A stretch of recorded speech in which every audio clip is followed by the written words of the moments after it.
Disney Epic Mickey, The Power of Two, was always planned to be about Oswald as a featured player. Now you get to be him. Oswald is the quintessential forgotten Disney character. He was a major superstar in his time, and I think using him in Wasteland to be the driving force of what's going on there is the perfect choice.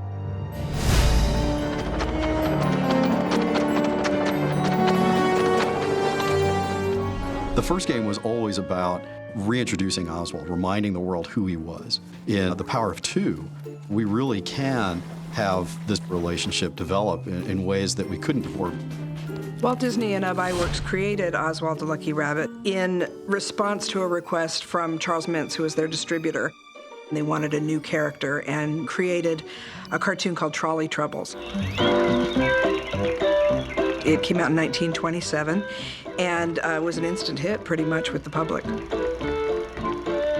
In the cartoons Walt and iWorks made, he's always had an amazing sort of plastic quality. He can take his head off and roll it around like a bowling ball. He can break down into a dozen little versions of himself. He was constantly using his ears. He would wind them up like a helicopter, or he'd use them as an oar. We wanted to use some of those things that Walt and Ub created as gameplay elements.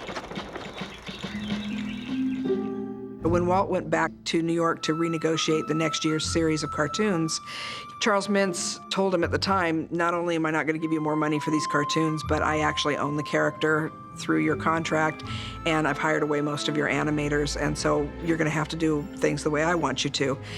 And Walt wasn't about to do that, and so he was just devastated. On the way home, on the train, he thought, well, I've got to come up with another character. So he started thinking about what they could do. And when he got back here to Hollywood, Walt suggested this mouse, and they named him Mickey. Bob Iger, who was the CEO of the company, was very involved in negotiations with Universal in 2006 to let Al Michaels, the sportscaster, out of his contract with ABC. But during those negotiations, Bob suddenly piped up with an idea as part of the negotiations to bring Oswald back, trading Al Michaels for a cartoon character. I think even Al Michaels was surprised by that.